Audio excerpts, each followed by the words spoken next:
talking about your McLaren, the flooded McLaren that you were about to undertake. And so I popped over to your channel, and the fact there was a part 13 tells me there were issues. Yeah. So it turns out it's really hard to do a rebuild on a car that was underwater, especially a car that cost like $2 million. Nobody knew that. Yeah. Nobody could. This was an unknowable fact. But yeah, it's been going pretty well. I still have most of my sanity, and it's been going all right. Hopefully, it should be running and driving in the next few months or so. Here's the most important question. Date inside. Here's the most important question. Content aside, would this have been a profitable venture? Like No. if you were Okay. No, not even not even close. If you're trying to flip this thing for a profit, you are out of your mind. Like there's no perceivable way this would be a profitable venture. Yeah. But as a content perspective, it's pretty good. Yeah, for sure, sure. I bought a water damaged vehicle one time after being promised a lot of things, and they're never the same. They're never the same. No. I wanted that thing to get stolen so many times, or burned, or blown up, or anything. I was just all those things could be arranged. What kind of Dodge Charger was it? I was like, I was trying to decide between buying a brand new truck and buying this used truck, and the used truck was such a deal, and it was only like 4 years old. And it's like, oh my God, are you telling me I'm saving $30,000 by going with this one over that one? And like, clearly there were differences. Saving. I should have bought that $45,000 truck, and I'd have had that truck. But instead, I got Dave a project. Oh yeah, instead I got this project truck, and it was just, I don't know how many times, like transmissions and transfer cases and just little things. It would get these pinholes in the it would get these pinholes in the transfer case, and all the fluid would leak out, and before you knew it, it would ruin another whatever that thing is, a major part. It would ruin itself. The waternator. I had driven that truck all over the country and had no problems, like to Seattle and back, like across the country, Atlanta to Seattle and back. And then like on the way home, like the last 25, 30 miles, we start hearing clunk, clunk, clackety clack, clunk, clunk, clackety clack. It sounded like something is that's spinning is occasionally like hitting another piece of metal hard. This isn't one of those little, do you hear a hum? Is there a little vibration in that front left axle? No, this is like Oregon Trail. There's some banging giving you lower back pain also. Yes. And I remember like it was the first time we had to get home. I'm like, we're not stopping even for gas. I'm afraid that if we take it out of gear, it might not go back in. This is clearly transmission transfer case. But there was these hot hitchhikers. Like I'd never seen a lady hitchhiker, much less an attractive lady hitchhiker. And it took everything I had, Woody. It took everything in my body not to pull over, make Jeremy get in the back seat so they couldn't see him anymore. You can just trade places. Jeremy looks a little bit like a hitchhiker. Just put him out on the road. and let him out here, Jeremy. Like, you could convert Jeremy to a hitchhiker and make room for these passengers. But I went on that like 2,000-mile journey in that truck, and then in the last 30 minutes of it, the truck died. So it was like a horse that like gives you everything it has. It's like, I'll get you home, boss, but that's all I got. It was, and it did. But I don't know how many 3 transmissions I think I put in it. Okay, was it at the same the same shop? Because no. Oh, it's one of those things where like. We were going from mechanic to mechanic, and it was like going to ghost hunters. It was like we had tried a Catholic priest, we tried a Jesuit priest, we'd gotten a Buddhist monk to come in and waves and hit a gong, and like I don't know, this guy, they said Rabbi was out of your price range. Good.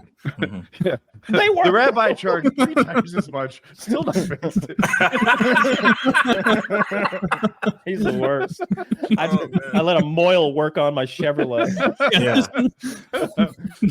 Exhausted. No, I wanted the end of my tailpipe. He's like, it's too late. Yeah, came back with extra parts. Yeah. I was racing to that with you. I couldn't make it out of tires. I made a covenant with God and Ford Motor Company.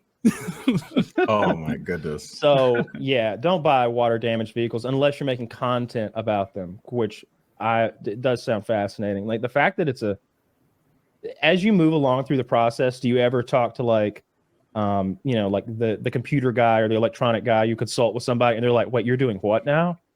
Yeah, that's mostly everybody. So everybody that you say, hey, I bought this car that should have no business, running again.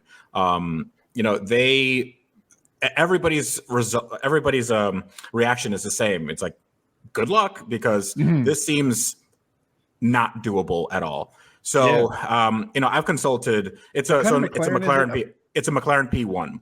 So it's picture, please, Zach. Yeah. So it's one of the they call them the hypercar holy trinity. It was coined by Jeremy Clarkson. Back in the 2010s, there were these three cars. So the Ferrari LaFerrari, the Porsche 918, and then the McLaren P1. They were hybrid supercars, and they were super bespoke. They were like $1 million each, and they had a ton of horsepower. So the McLaren had like 900 horsepower. They were all around there. Show me a dry one. So that's Is my that car. Literally your car? That's literally my car. Zach, can we see one where we could see the rest of it? Yeah, so that's my car. Actually, fun. Now that we can see better it now. Yeah. You have a little. Yeah. That car's ruined. No, it's fine. It's fine. Just new it just windshield. needs a We're windshield, good to go. Kyle. Yeah. This car. Yeah. So I have questions, lots of them, Yeah. because unfortunately I didn't have time to catch up on your content, but I do plan to now because you've gone so deep into this. I'll have a lot to binge. So you're trying to make it just as it should have been. You're trying to replace everything and make everything work, or are you just trying to get this thing to go? Oh no, we're trying to make it the fastest McLaren in the world. You can outrun the mildew smell. That's the reaction that everybody gives you. This is the plot of the on land or water, man. Yeah, Yes, we have the technology. We could rebuild the fastest seafaring vessel. Yes. No. So we right now the fastest McLaren in the world is the McLaren Speedtail, and it's meant for top speed. And I always thought that this car should be the spiritual successor to the McLaren F1, like the supercar in the 90s, the fastest car in the world. It did like 240 something miles an hour. I think that we could make this car the fastest by a significant margin. So like doing the math on what we're planning to do on this car, we'll hopefully get to 260, 270 miles an hour. Now, that's the McLaren F1. That is the fastest car in the 90s, and it held that title for like a decade. Naturally aspirated V12, very, very lightweight. It had about 600 something horsepower. And it was, it was a world beater. And now that car is about $20 million. So I can't really afford it. How fast do the fastest production cars go now? That's interesting. So the fastest, when you talk about the fastest, like the record, you have to do it forwards and backwards. So it's like a Guinness Book of World Records thing. Oh yeah. So if you do forwards and backwards, the fastest now is, I believe, in between the Koenigsegg Agera RS at like 277 miles an hour. Or the SSC Tuatara. See, the SSC Tuatara is like this very, very bespoke car. I think they have like one of them, and they plan to, build more of them. And theoretically, it should have gone more than 300, but they never got that far because you start running out of road real quick. But I didn't want to be the fastest car in the world. I want to be the fastest McLaren. So the fastest McLaren right now is 250. I think we can beat that. But even then, that's an insane speed. Like I've never even been 200 miles an hour. Very dangerous. Are you going to drive it to break the record? No. You're going to hire someone to. Yes. So the person that I got to drive it is Ben Collins, who was Top Gear's former Stig. And that's sweet. Like we became friends in the last year. And he's one of the nicest guys in the world. And I was like, hey, do you want to drive a McLaren like really stupid fast? And a car that I put together? And he's like, yeah, let's do it. He's one of these, let's just send it dudes. So I like that about him. But I don't think I'd know what to look out for when the car's doing 250. It's like, is that a bad noise? Is that it's sort of like, your transmission exploding. It's like, is that a bad grinding or a good grinding, Yeah. Yeah. You're just pushing it to the limit. Where do you go Stig would know. So where do you do that drive at? So we can rent out. The good thing about it is me, being in Florida, I'm really close to Cape Canaveral, and Cape Canaveral has the shuttle landing strip, which is it's a 3 mile long arrow straight, and they can rent it out to people. It's expensive, but they can rent it out to people. Is 3 miles enough? It should be. I mean, there have been some speed records set there. So, I mean, it's 3 miles. So it's like 2 end to end, but then you have to have a braking zone. You really have to have something that has a ton of power. You need a fucking parachute, bro. The brakes on this thing are pretty good. Yeah. Cool. I would hope so. Well, that sounds ridiculous. So how much, remind us, how much did you pay for the waterlogged $2 million car? Yes. Maybe? So I got it at a really deep discount. A steal. So so I paid $575,000. Now I didn't have that basically kind of money. free. It's basically, I'd be stupid not to get it. I didn't have that kind of money. So I asked one of my friends that, has some money. Do you know anybody that would be dumb enough to loan me $500,000? And he said, yes. So apparently he started banks for fun. And then he was like, hey, I have this bank that is like, totally about it. And, they'll give you the money and whatever. And I'm like, okay. So I give him an application, and in 3 days I had the money. And I'm like, oh, man. It was nuts. It was like, it's right. So when you this bank's deposit, business model. so when you deposit, YouTubers and flood cars. Welcome to Rad Central Bank, like where we only care about shredding and totally gnar shit. Don't even talk to me about money, bro. How fast are you getting that thing? They're all in like eyes on shirts. So when you deposit like $500,000 into your account, is there a little bit of you that says, man, I should just disappear? Yeah. I thought about that. I'm like, if I was a bad person, like this would be easy. Like this would, oh my God, we could just we could do this to multiple banks. I could be a bank robber, and we'll just go to a country that doesn't care about that kind of stuff. Yeah. How many rad banks are there though? Like there's at least one. There's at least one. Yeah, there's one. Yeah, you can't try this shit at like Deutsche. Dude, I'm shocked at the price. It's still high. How much will you have into this car repaired? 1.5? So the good thing about YouTube is that you can get a lot of stuff sponsored, and you get breaks on everything. But realistically, if I have like $1 million into it, I think that'll probably be a decent number. Now they've been trading, like a good one has been trading for like in between 1.2 and 1.6. And I think they're going to go up because, these cars are super, super rare. They only made 375 of them for the world. And I think they're due to go up. But, mine is one can say priceless and and another can say worthless. So I don't know. Yeah, I was just going to ask that, but you pre-answered it. Like, I don't know if yours being the fastest is going to be a good one or not. I don't even know. So I think so. I never care about resale value because for me, it's all about the story. Mm-hmm. I just care that I am, everyone saw that car die on social media. They saw the thing, float down the street. And for me to even take on the project, I think it's worthwhile, whether I lose money or not. But just having some hand in that car's story is worth it enough for me. My man here doesn't care about $1.5 million. Yeah, I mean, like, congratulations, bro. No, it's a loan, Woody, and the bank said, "Shaka, brah." It's not my money. I don't care. Exactly. It's Shaka Bank of Milwaukee. I mean, I can see where maybe you just wouldn't care at that point, but it looks like it's going to work out and be profitable in the end, right? Like, I feel like you're going to turn this around one way or another, sponsorships and everything aside, and make it profitable for sure. Yeah, I mean, if you count, because at the end of it, you have that $1 million car. Yeah, and it's something that for me, the knowledge of going through it on my own, it means a lot to me, and that carries a value with it as well. So there's nothing on this car that scares me. I never have to take this car to the dealer. There's nothing on this car that I can't fix in my shop. So like. Mm-hmm. Having that knowledge is also, worth something to me. What was the biggest issue with it? Was it the smell? So the fact that we cleaned it probably 20 or so times and there's still sand in it. There was a good, and I'm not joking, like 300 to 400 pounds of sand in that car. It's What like the every fuck? nook and cranny, it just had sand and salt everywhere. I mean, the biggest issue really is wiring because it's really electronically complex. So what we're doing now is I have all the wires. I have the entire wiring harness out of the car. And then we have 2 donor wiring harnesses because you can't really get this wiring harness from the dealership, from the manufacturer, because it takes like a year to get.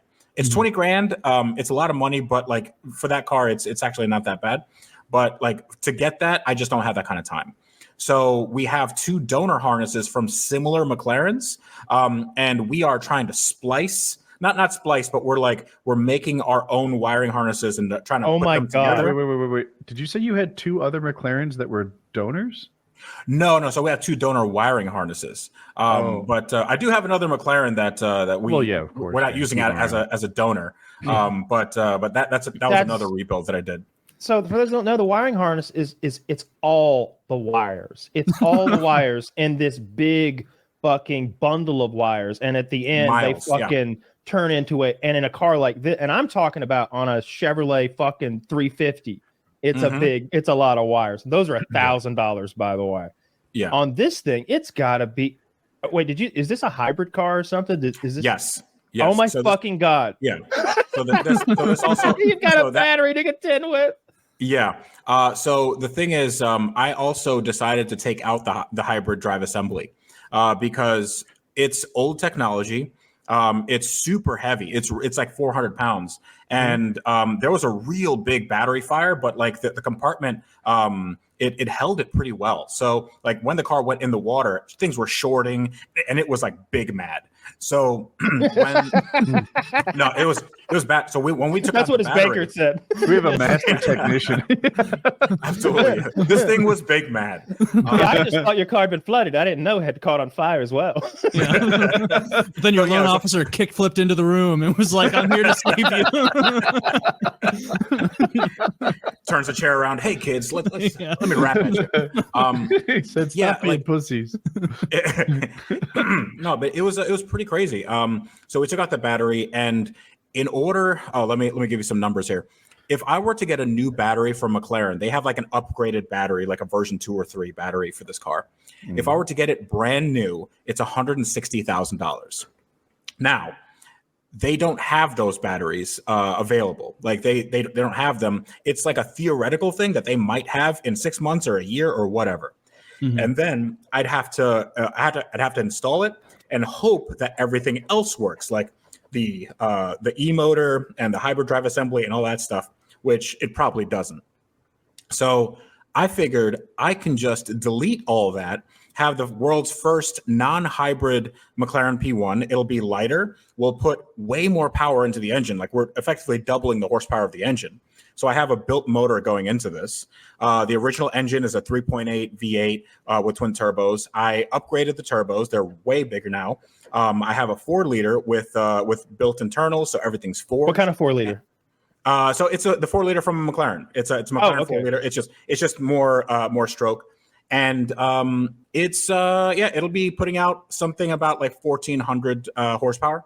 So, with that power to weight ratio, it should get to 260, no problem. Jeez. What are you? I guess it did have that 400-pound battery back there, and now it doesn't. So does that change how the car brakes and handles, maybe the profile at all? Okay. No, because the battery was right above the fuel tank, which is smack dab in the middle of the car. So you take out that weight, and it's still the coefficient of the center of gravity. It's all the same. Dude, I have butterflies just hearing about the money getting thrown around. A new battery's like $160,000, but I did it, because it's really about the journey and the fun I'm having along the way. I went to the McLaren dealership just for shits and giggles, and I wanted to see what they would charge to fix this car, and just the bodywork alone, not counting the engine or battery or anything. The bodywork alone was $750,000. The bodywork wasn't that bad. The bodywork was pretty messed up. So if I wanted to get like a new, it met my standards. Yeah. Well, we What's the body made? First of all, what's the body made of? carbon fiber. Every single thing on this car is carbon fiber. The wheel wells, the things that are usually, plastic or like some cloth in regular cars, carbon fiber. The interior structure, the dash is carbon fiber. Like you look inside, it just looks like it's carbon everywhere. There's zero plastic in this car. I bet them tires are cheap though, right? The tires are all right. It's off the shelf. You get some whatever you get. Jesus Christ, but look how luxurious it is on the inside. Yeah, see, this reminds me of the Vipers. Like I remember the first time I sat in a Viper, and I was like, my dad's work truck is better appointed than this $80,000 hot rod. It was just like everything was manual. You had like no screens, and it was burning your left leg. It was worse than a work truck. Does it have Apple CarPlay? No, but that is there we go. It's basically a Viper. Throw it in. Yeah, exactly. Just put it in there. No, so the interior was another thing that I wanted to redo because it just looks humdrum. It's like it's a very purpose built thing. It's more like a race car interior. Everything's black, everything's matte. So now we have, we're going to have a, like the carbon fiber is going to be gloss. And then I have some brown interior going in there. Like I'm a real big fan of tan. Also because I didn't think it was, that big of a challenge. I'm making the entire car exposed carbon fiber. So all the bodywork, you're going to see the weave. And then I'm tinting it on top of that. So it's going to be like it's a red candy. So you're going to have look the like red a carbon fiber, like paintball tank. You're gonna be able to see the weave. Yes, exactly like that. But the entire car, and getting that effect. If you were to go to Koenigsegg, which is like this boutique car manufacturer that has $1 million cars, to get that effect from a car company that makes those, from the factory, it takes 600 hours just to get that effect. So me doing it in my garage, that's a lot of videos. It's a lot of videos. It's a lot of videos. So in 1,000 years, when I finish this car, I'll drop it by. You guys can drive it. Now I have another question. How's that guy who's holding the Shaka Bra Bank? Are they all good? Like, do they ever check in with the videos, see how things are going? No. So I didn't like defraud them or anything. No, I don't think you did either. Wink, wink, nod, nod. Yeah. No, You got your car. They get their payment. What's crazy is that I told them, like, they knew from the get-go. I said, hey, this is the car. Most of it's underwater in this picture. And, I'm buying it. It does not run. Much like me. Yeah, exactly. You're about to be underwater. Yeah. It's they're totally fine with it. They're awesome. Cheering me on. They're asking me how things are going. They watch the videos. So are you making payments on a schedule against that $500,000? Yes. Yeah. Okay. How much is a car payment for a wet McLaren? That is about six grand a month, something like that. Right. Yeah, of course. Yeah. Took the words out of my mouth. It's like a mortgage. It's a mortgage on a car. Like it's basically a house that is now floating down the street. How are you so calm? I'm trying to remind myself I'm the same fucking moron who told Mr. Beast that he needed to be more financially conservative, and he knew what he was doing. So I don't want to say that I know what I'm doing. But like if you look at my monthly spend, if you want to have a real heart attack, my monthly spend right now is like $85K. That's a whole lot. Yeah. So this is really not. So this has to work. A big thing to you at all. No. 6K is not really it's a drop in the bucket. And that's headlights. Yeah. Exactly. Like I'm not. I wouldn't consider myself like rich by any means, but like it's going. Oh, no. It's just the first $1 million of your income goes towards expenses, but you're not rich or anything. Yeah, I'm the first $1 million. That's the hardest one. I just live on what I make past that $1 million, and I get by. Can I just say that knowing what I know now makes me much more likely to watch your video because I know you've got like some skin in this game. Yeah. Like this isn't one of those like YouTubers is like, yeah, I'm gonna do this project, maybe I'll finish. You're locked in. I have to. If I start on episode 1, there will be an episode 100 called "We're Done." Like because we're at it. It's got to happen. Or there'll be a very sad in memoriam episode. I guess we could do that too. Well, I could just do one of those episodes where I just sit down in front of the camera. I go,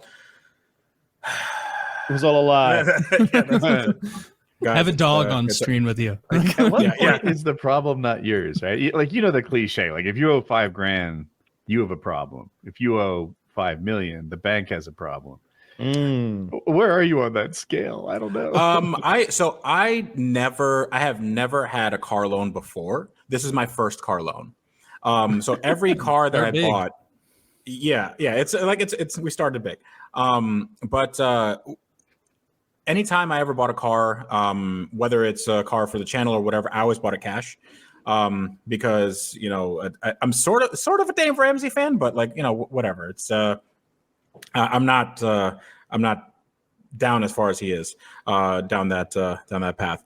But honestly, I hate owing people money. I hate it so much. So it's always at the forefront of my mind. I don't just go, oh yeah, well, it's not my money. Like my number one priority is to make as much money as I can so I can pay this thing off as fast as I can. And then after that, I can realistically, I can sell this thing for what I got it for if I wanted to. If I wanted to sell this to some rich dude that wanted to make furniture, it'd be worth at least that. Have you considered that you might now become the guy if someone's got a supercar that's been damaged to like I could send it to that guy. He's the one that took that drowned McLaren and brought it back to life. Of course, but I'd never do any work for anybody else because I'm no good at that. I can't imagine being on the hook for somebody else's $1 million anything. I wouldn't have anybody come to me with their 350Z, much less the McLaren. So I do this for myself. I do this just because I like learning and I like sharing it with people. But other than that, you should not bring cars to me. That's not a good idea. Damn. Yeah, you're busy. Yeah, you are. A little bit, yeah. You have a lot on your plate. That is so much more expensive than I could have imagined this process would be. Honestly, yeah.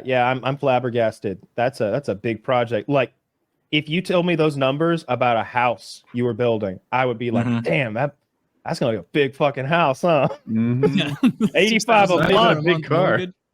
So this car, tiny car, exactly. Like this tall. Yeah. So this car was, before I got it, this car was supposed to be the record holder for price on one of these things. So it had 315 miles on it. It had basically delivery miles. So it went up on auction, and I think it no-sailed at 1.6, and the guy bought it for $2 million. He had it for 10 days, and then the storm hit. And then that's it. And then that's all she wrote. So the car had 315 miles, and I like to say 500 nautical yards. Yeah. It still does. It's the fastest moving McLaren in water ever. Over water. It was a pretty good boat for a little bit, it has a carbon before tub. The fire. So, before the electrical fire. No, but it was okay. It has a carbon tub. It kind of floated a little bit, and then the water got in and it wasn't so good anymore. And from the very beginning, your intention was to, because all right, so I have a rudimentary knowledge of restoring cars and building cars. I would be like, McLaren stuff, everything in here is so expensive. Let's just put some Chevrolet shit on the inside. Let's just take a Corvette drivetrain and drop it in here. That would be my first move because I can go get everything off a shelf and just plug it in. Yeah. So with me, that was, it's always an option to be like, all right, we're going to turn the back end of this thing into a Honda Civic. But I am really big on theming, and it would be a disservice to people if they didn't see that car, come back either as good as it once was or better than it once was. And it's really hard to convince people that you're going to make things better when the car is already so good and the car was so messed up when I got it. Yeah. So they're just doubting me on both fronts. So I think if we could get the car down the path to where it runs and drives, and then not only that, it is now faster and more agile and looks better and all that stuff, then I think we have a compelling story. But me putting in a Corvette drivetrain, it's fine to get the car down the road. It wouldn't be enjoyable. It would be it wouldn't be a McLaren P1. It would just be a Chevy Corvette in a kit car, Exactly. But it would be easy. It would be easier. So there's whenever I see you like rebuilders on YouTube, they fall into a few different categories. So the first category is they do these rebuilds to be YouTube done, meaning that you don't see the gauge cluster when they turn this thing on. When they turn this thing on, it lights up like a Christmas tree. Every single warning light is on, and they'll have airbag warning lights and stability control and blah, blah, blah. This thing's crab walking down the road because they didn't have it aligned. But it looks on camera, it's like a movie car. On camera, it's totally okay. It's, like Pit My Ride. It's all, yes, it's all style, no substance. Exactly. So, when you find out like, oh, what these cars are actually like, oh my God, I wouldn't, that thing's a death trap. But you have other people, and hopefully I try to go more into this camp, but it's like, for me, I hate having warning lights on the dash. I hate knowing that there's something wrong with the car. Like it'll bug me, to the end of the earth. So every single car I have, like I'll take it to a show. I'll take it to, the SEMA show, which is like this really big gathering of aftermarket parts. It's this giant thing in Vegas. And every year I bring a car there. I want people to go see it. You can scrutinize it. You can just look inside and see what kind of work I do. And, and we actually drive these cars, and these cars don't, they drive perfectly normally. They're not, they don't have any weird driving characteristics. I let other people drive them on tracks, stuff like that, where they're actually performing the way they should. We put them on dynos, things like that. So if the car does blow up, you'll see it, Yeah. I like that. That's really cool that you do a good job. I'd also be okay if you didn't and you were honest. And I'm thinking of Rich Rebuilds. Like a lot of his stuff is got idiot lights going off everywhere. And he's like, yeah, I would never give this car to anyone else. Yeah. So Rich is a really good friend of mine. He's an amazing guy. So oh my God. I don't know if he wants me telling this story, but I mean, it was in one of his videos, so he probably should. So we went to go buy a McLaren for him. Like he found a McLaren that was in South Florida. And South Florida is the exact place you do not want to go buy a car, especially a McLaren. So South Florida, we get there, and it's like this compound in the hood, like the hood. There was barbed wire. There's armed guards there. And then we get in, and there's this dude. Apparently he's the owner or the owner's son. He has a guy following him with a giant freaking carbine, just walking around. This place looks like a third world country. I'm sorry, developing country. And and then like we see the car, and I'm there. He brought me along because I know a few things about McLarens, and I had my McLaren diagnostic. The car wouldn't start, and I was like, hey, I bet we can get this thing to start, if we just code a few things. So I'm standing there, like I get in the car, and it's right next to the men's room, which is the door wide open. It smells like piss and shit. It just smells like it. Exactly, men's room. And we have this car that should have been $200,000, and it was the most insane thing ever. We actually got it, end up getting the car running. We got it on the trailer, and then on the way out, we probably saw 15, 20 hookers on the same street. So it was like it's stuff like that is great. That explains the $85,000 a month. Now I know where it goes. Yeah, exactly. Yeah, exactly. Yeah, but like. These are the kinds of adventures you get into when you buy, really crappy cars for YouTube, and you can't really put that all on camera. But it was an insane story. So this guy was wealthy enough to live, I assume wherever he wanted, since he had a $200,000 car, and he lived like right next to a men's room in the hood. Yes. So he had a business that would take these cars. Like, so we were surrounded by other. We're surrounded by other, exotic cars like Lamborghini Urus, like that SUV or whatever. He had like 3 of them. There's another McLaren. There's a Ferrari. And, he would get these cars from Copart or, whatever salvage lot. And then he would export them. And when you export things tend, paperwork tends to go missing. And, the laws surrounding rebuilds, they're probably not a little less stringent. So things like that. But that was the sort of business that, he ran and he had to have armed security 24/7. So I don't know. Take.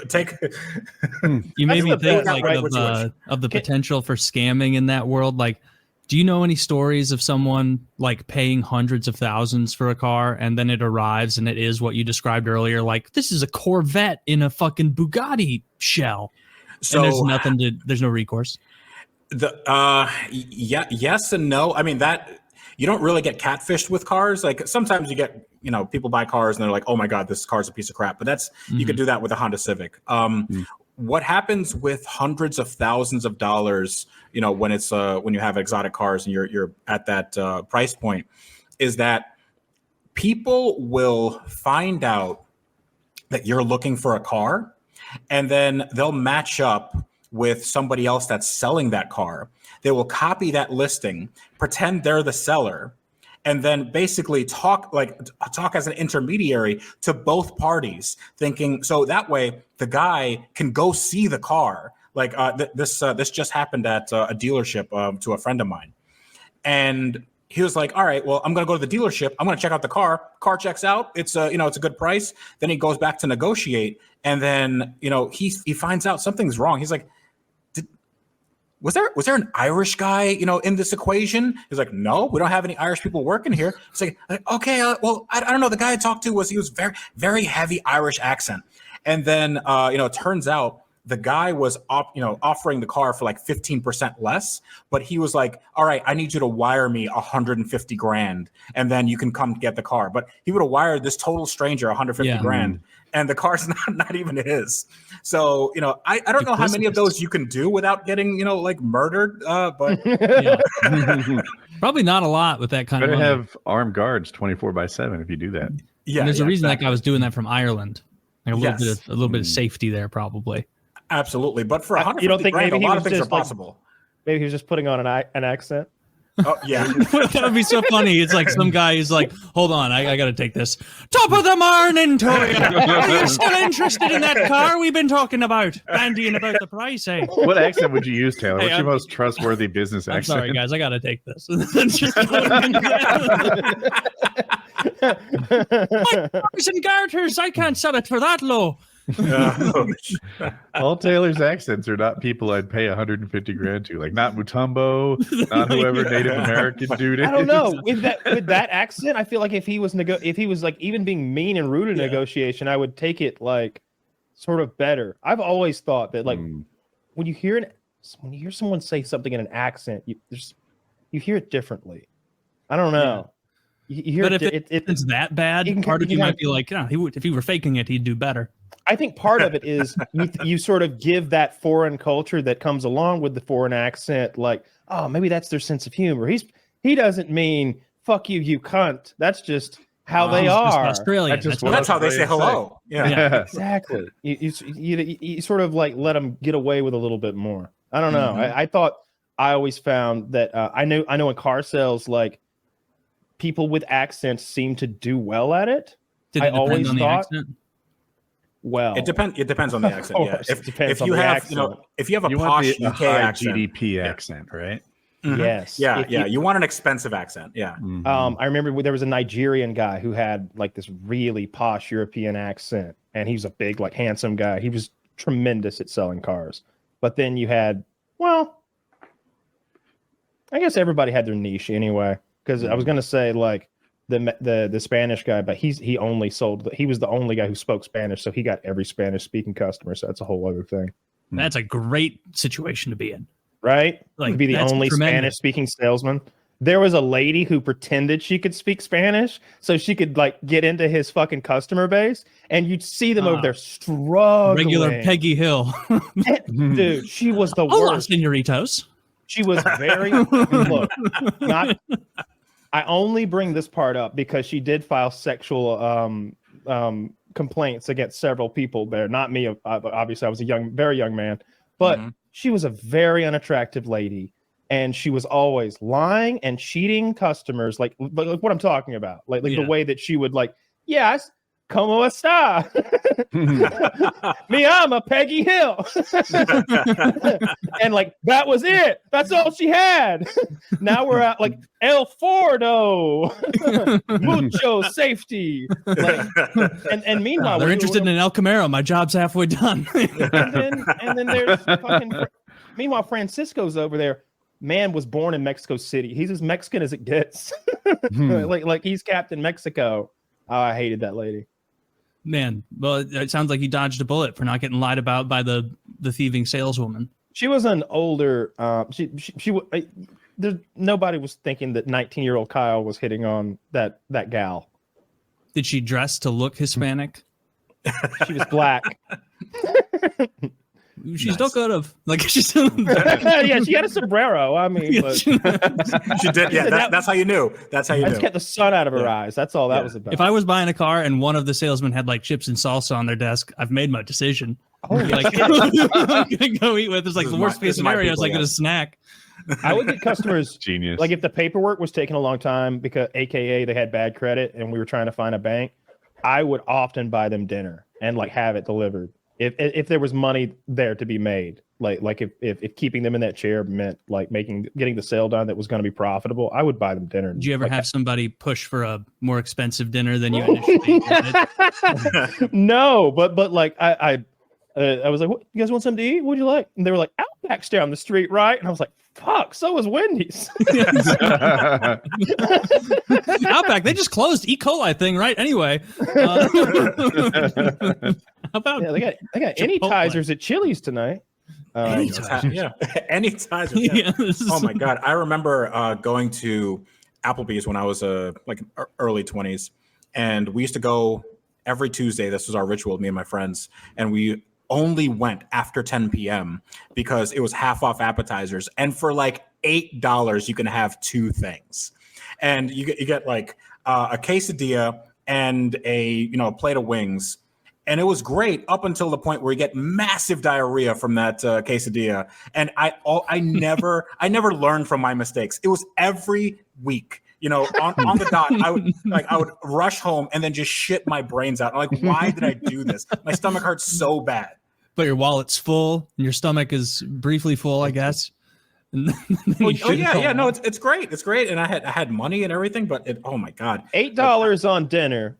Mm-hmm. $85,000 a month on the car. Yeah, there's a range there. There is a range. Okay. Have you guys been on any? I don't know if we talked about this in any of the last times I was on. You guys been on any cruises? I've been on cruises. Yeah. I've been on one before, but not in years. I'm a Disney Cruise Platinum card member. Like I have a special you have a Mickey tucks you in medallion with the ears. There's a medallion. It's not a medallion. It's like a security badge you'd wear at a corporate office or something. Mm-hmm. And there's different colors based on how many different. What color are you? Black. I'm the high one. Oh, that's the top one. Wow. Of course, over at Disney Corp, black is the highest level. Unless there's a new one I don't know about.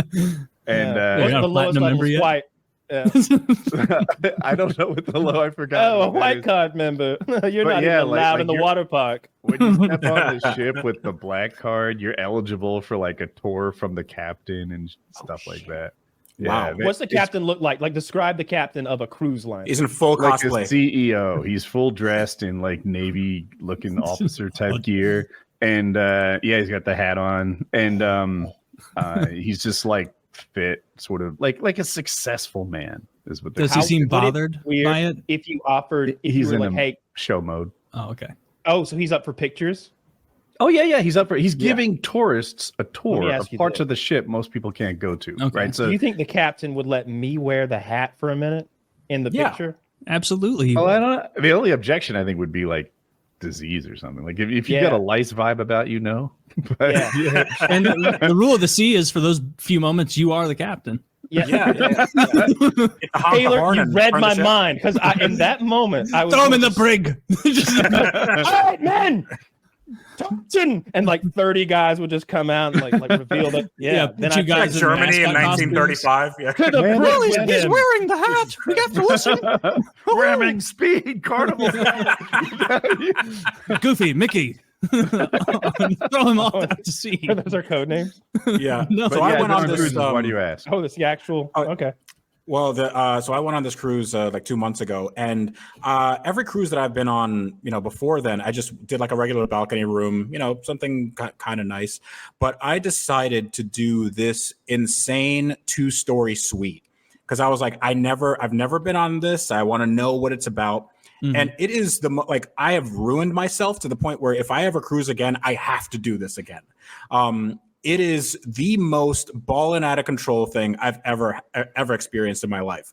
So, you'll know this. Whenever you get on a cruise, like whenever you're heading into the boat, the first thing you do is, after you get all your bags into your room, you have to wait for what's called a muster station drill. So they tell you where to go in case the ship goes down. You have to go down the stairs and they have to count everybody. And then they go, all right, well, this is what it's going to sound like if you have a abandoned ship alarm. And then you do that for 10 minutes and go back to your room. It's lifeboat training.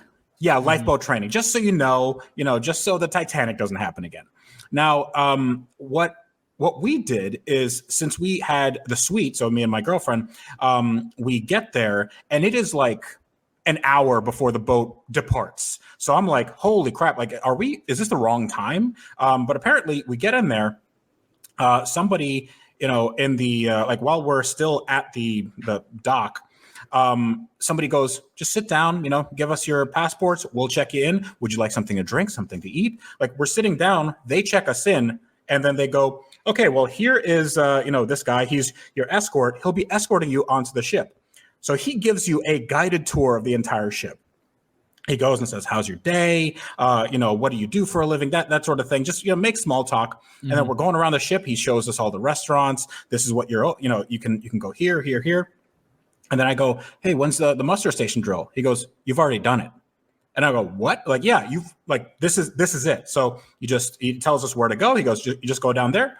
You're in your room. That's it. And I'm like, holy shit. That blew my mind that you just right off the bat, you save yourself like an hour. Yeah. And then, it's nuts. So we get into the room, and the room is like, if anybody hasn't gone cruising, like a regular balcony room is probably like 150 to 200 square feet. It's just a long rectangle. You have a bed. You might have like a little couch that, converts into something, and you have like a slide door, and you have a small balcony. It's nice, but it's a little bit cramped. Yeah, exactly. Mm-hmm. So that's usually what you have. Now on the 2-story, 3 feet long. It does. You don't have a lot of room, but on a boat, it's okay. And there are thousands of this kind of room. Mm-hmm. So on the suite, it was a little bit different. Well, I think that's the Royal Caribbean one. That's a family one. That's So the one I had was smaller than yours. Yeah. So well, the one I had was on the Celebrity Beyond, and it was called the Edge Villa. And so we get there. There's 2 ways of accessing it. You can do it on the top floor or the bottom floor. We get it on the bottom floor. There's immediately there's a living room and a dining room.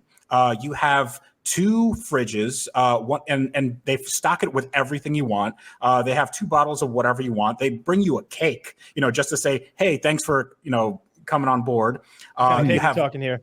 Whatever you want. So that's one of the lower suites right there. Yours was better? No, yeah, mine was better. Yeah, this is the one-story suite. So this is his closet. That's the closet. So then you have monogram pajamas that they give you. They gave my girlfriend jewelry, and they said, like, every day you're here, we'll give you a little trinket or whatever. You have a full bathroom on the bottom floor, full bathroom on the top floor with a bath and a separate shower.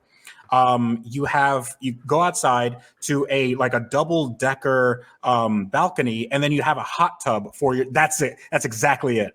So that's your living room. That's you go outside, and then you have your oh man, it's bringing back memories. So your hot tub, you have waves, you have bubbles, you have temperature control. Everything has floor-to-ceiling windows. They can control with your phone or like the little keypad. You have and that's the top floor. So you go upstairs, and that is your bed. You can, the TV comes out of the ceiling, and the bed has some, 30,000, thread count Egyptian cotton. See, that's an adult bed. It is. It is. Awesome. Dude, What's it cost? Yeah, my cruise sucks. What does it cost? I want to know. So I think for 11 days I paid like 36 grand, something like that. Oh boy. So it's again, I don't spend any money on anything other than cars and like travel.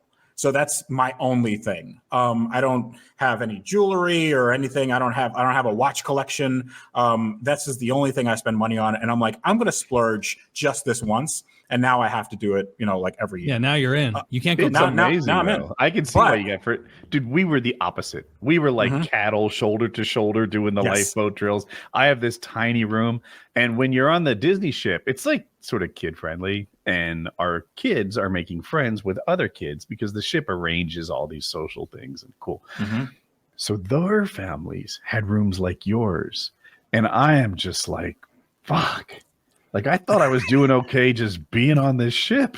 Yeah. Like this boat is gonna go from Florida to fucking Spain. Like, I thought it was a pretty cool trip. But Dude, when I went on a cruise, I was in a section. I don't know if I had a spot on a life raft. Like I would have had to like hug my loved one and like stroke their hair as the water rose.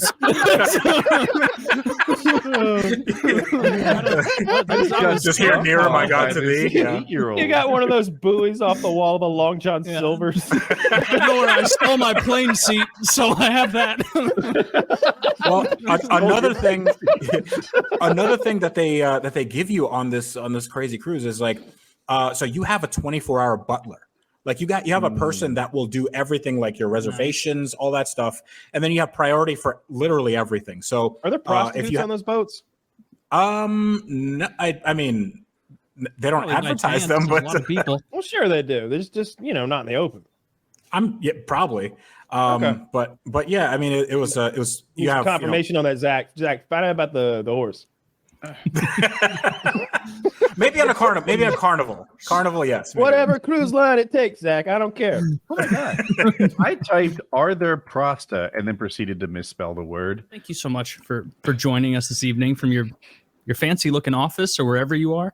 Yeah. Thank you for having me on again. I just got a new house, so there's probably a really nasty echo. I'm in my guest house, which is sort of my office, and it's just it's super empty. I mean, like you got a looks house like I'm a squatter. with a guest house, and that's your guest house. Yes. So that place looks dope. Yeah, it's not bad. I'm about to release a video on like me getting this house, and it's a project house, so it needs a billion things. But I like it. It's in a cool area, and it's on a lake, which I always enjoyed. But it doesn't look like a fixer-upper, dude. That thing. Yeah. I mean, we're looking at a corner here. I mean, to be fair, I like the bricks and I like that light there, but that's all I could see, Woody. Woody's the wood on the wall. Lifestyles of the rich and famous. Oh my! Blue wall. No, hold on, wood wall. The wood wall. That looks good. I got a wall over here. Okay. That fixture hanging from the ceiling. That's not like some construction grade brass thingy. You know what? That looks like something you'd see like over a table at PF Chang's. Very high class. Very fancy. I was actually gonna do some interior decorating, and I want it to look like an Applebee's. Just shit everywhere. Oh yeah, that's what I want my house to look like. Yeah, it's always time for anytizers. I choose to believe that could be in PF Chang's is like the height of Missouri compliments and decor. Oh yeah. Not really. PF Chang's not that big here. I grew up in New Jersey, and when I was a kid, fine dining for me was Red Lobster. So Red Lobster is fine dining. Oh, okay. I'm also from New Jersey. So. Wonderful. I remember thinking like put your church shirt on, like that level of thinking for like a Red Lobster. Because in my head, anywhere you went where there were like living creatures available to select, that was like creme de la creme. Like I in my head, no one even told me this. This was an assumption I made as a child. I'm like, oh my God, like lobsters here, like fresh, like this must be for rich people. And like the cheddar biscuits didn't clue me in as a 9-year-old that I was not in a rich person establishment. Yeah. But yeah, that place is not great. They've fallen off. Why is Red Lobster not a rich? It was the cheddar bread you said? Yes, I mean, the biscuits on the table let me know that, and on the fact that it wasn't fine dining. The biscuits. How dare you besmirch the name of Cheddar Bay biscuits? Okay. Thank you. Also, the They're great. enormous red lobster on the side of the building. Dude, I gained a noticeable amount of weight once when I was like 23, 24 because I found boxes at the store of Red Lobster cheddar biscuits. And like when you buy the box from the store, no one can tell you how many is a serving size. And so I was making Big boys do what they want. Big boys do what they want. I was like experimenting like Walter White style. Like, no, that's too big of a biscuit. You're not getting the right quality. That's too small. It's too crispy. And I ate boxes worth of it over the course of about like 10 days until I was like sick. Like I do that with food sometimes. The 98% pure Cheddar Bay biscuit was that? Yeah. The guy at Red Lobster's like, you're not a true professional, and I'm like, well then why are my Cheddar Bay biscuits cheesier than yours? And they're like, he doesn't even speak Spanish like everyone else in the kitchen. Like, how's he gonna survive? I'm rewatching Breaking Bad right now. That's the only reason I can remember those scenes. That's a great. So one fun fact. I just bought a car that was in a metal recycler's yard. It's a Dodge Viper in Albuquerque. And that metal recycler's yard was used in season 2 and 5 of Breaking Bad. So you know that magnet scene? Yeah. Oh, yeah. So Yeah, I know that it. was there. And I talked to the owner, and That's apparently awesome. he's like friends with Vince Gilligan, and it's like it's really, really cool. That's really sick. That, like, Woody, you will rip sometimes on the Breaking Bad where like you're watching a whole scene out of a tailpipe. That's true. It's pretty over the top sometimes. But honestly, this rewatch, I haven't been noticing that much. But what I do notice is like Chrysler must have shoveled money into Vince Gilligan's mouth, because there is the most jarring scene. I watched it while I was working out earlier today. The most jarring scene in that show is not any murder, any torture. It is Walt and his son spending 4 minutes of screen time in the driveway with fucking Skrillex playing with two very average cars with like, whoa, a V6 Challenger and Like a a 300C, yeah. Okay, You let's say start very- T8, whatever. This is a man who like a few months ago was like barely getting by, and now there's $100,000 worth of cars in the driveway, like brand new ones. I thought it was cool. I love that rewatched the scene because it's going music like, and it's just a fucking really good, Chrysler 300. Like, and it's panning back and forth, and it shakes on the engine as though it's like, whoa, how's Walt Jr. gonna handle this? There's another scene where Walt throws a temper tantrum and like destroys a car in a parking lot by like just doing donuts or something. Do you know this scene? I think that's in the same episode. Is it? Yeah, Okay. yeah. So yeah, his wife is making him return their son's beloved new car. So he takes it and does some donuts before he returns it. You know, Yeah. have some fun I with that think thing. he wrecks destroys the car. Yeah, he destroys crashes the it on car and accident and then just can't burns return it. Doesn't Yeah. care. Nice. Which would be a cool amount of money to have. Do you ever imagine yourself Yeah. just getting so sick of a car, Freddie, you just burn it? Oh, I've done that. I mean, like I've not burned it, but we have taken it to the scrapyard and told the guy to make it dramatic.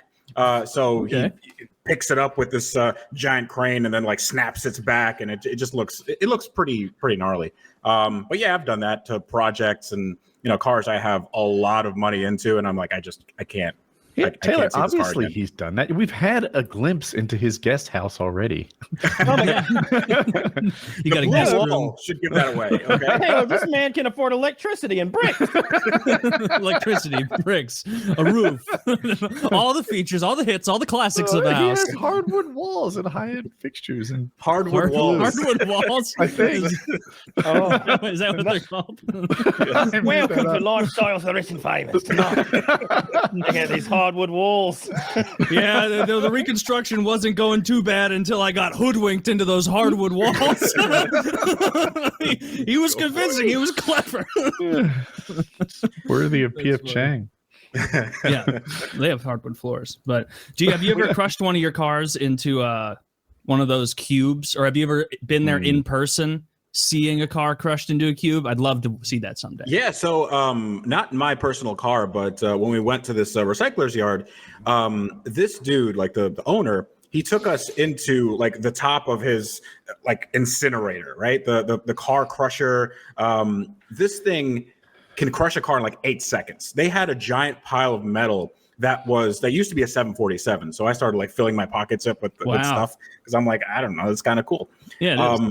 But they had like 4 cars that they put on this conveyor belt. There's this one dude that is controlling the conveyor belt, the actual like crusher part that goes up and down, and it's like a roller thing. It's basically like a rolling pin that just crushes all the metal, and then all of that gets separated into their various components, magnets, and all that stuff. But it's absolutely insane. It's the most violent thing I've ever seen. And what's cool is that they said sometimes they forget to take the gas out of these cars, and then when it explodes, everything explodes, and it literally is like a bomb going on. That's neat. So the guy that is controlling everything, he's behind like 3 inches of bulletproof glass, because at any point, one of these things could fucking explode. Yeah, I would be as well. But I mean, job satisfaction. Think about that. Yeah. Like just seeing cars be crushed all day, getting better at it, or if you even can get better at it. So it's like car crusher, then like porn star, and then like podcast host, and then everything else, you know? Yeah. Or, have you ever seen those machines that you can throw like a whole washing machine into, and it just has teeth that come in like that? Yeah. So I would put that guy a little below the crusher. Yes. So and well above podcast for a living. Well above podcast host.